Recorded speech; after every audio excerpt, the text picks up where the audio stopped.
Okay, well, I kind of just wanted to start with a little bit of just the general history about like the house and like how it came to be. And Okay, the house was built in the late 1890s. It was built for a superintendent of the At-Potley Coal Company, and they used to take coal out of the mountain and bring it down. And it was built for the superintendent, but the superintendent, for some reason, never lived in it. And it was sold to Dr. Greer in 1904. And the house has remained the same as long as I've been alive. Daddy came to town because there was no high school on the mountain at Bellevue. You had to figure out how to get to town, or you had to live in town.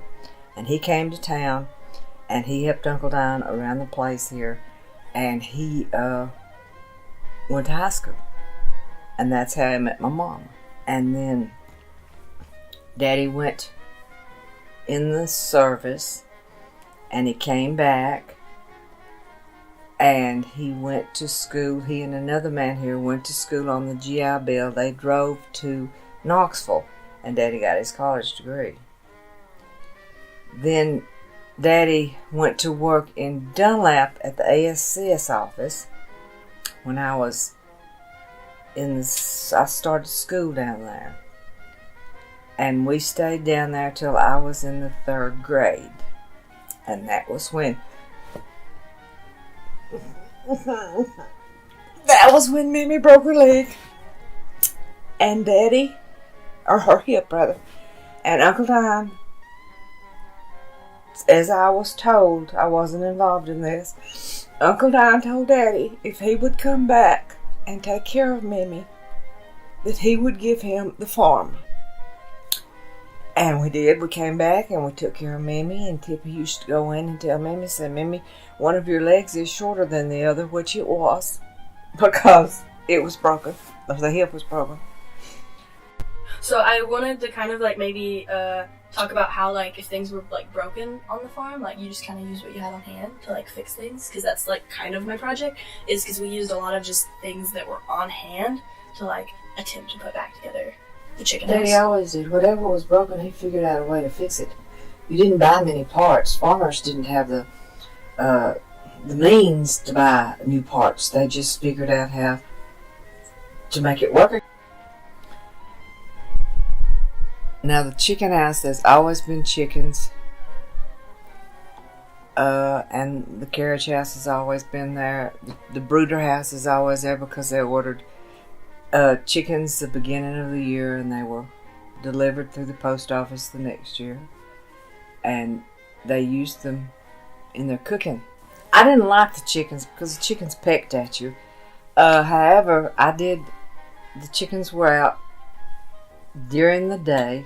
They were let out every morning, and Mama would feed them, or I would feed them sometime in the afternoons. And when you would feed them in the afternoons, the chickens knew they were going to be fed, and they would go in the chicken house.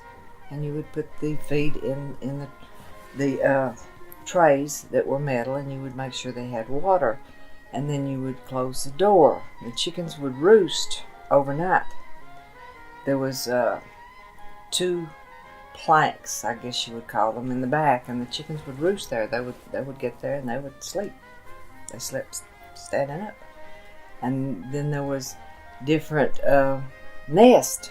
Well, that was what we call them, was their nest. They were like square box type things that had hay in the bottom, so that the eggs wouldn't break when they came out of the chickens. And of course, you had to go in and you had to sometimes get the eggs out from under the chickens. And the chickens didn't like that, and they would peck your hands. And I didn't particularly like that. But chickens were always part of my life at the house. And then the little ones, when Mama would order the little ones, and they would come in and they would go to the brooder house, and they would stay there till they were about 2-3 months old enough basically to fend for themselves, and then she would move them in to from the brooder house to the chicken house. Of course, the chickens, they used the chickens, they ate them. It was part of their meat supply. Of course, some of the animals, varmints around, would get them and kill them You had no control over that because there was always animals around. Well, I think there's a general consensus about the hate for the chickens because Mom was talking earlier about how she wanted nothing to do with the chickens. So, Mom, how much do you remember about the chickens at the big house? I remember when the little chicks came in. I remember that. That was fun because they were little and they were put in the brooder house under the lights. Mm-hmm.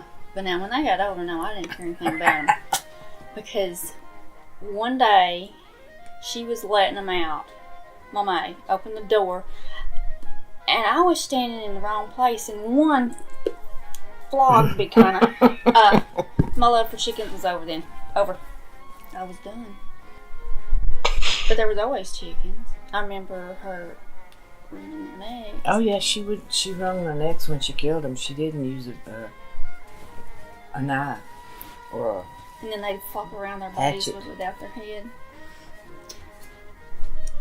Yeah, she would just take them and ring, letting that top and then come off. So, Steve decided to cut down a tree, and what was his reasoning behind it? He was afraid it was going to blow over on the chicken house, so he decides to cut down the tree, and he gets his wife to help him, and of course the tree falls on the chicken house. I really wish your daddy would rebuild the chicken house.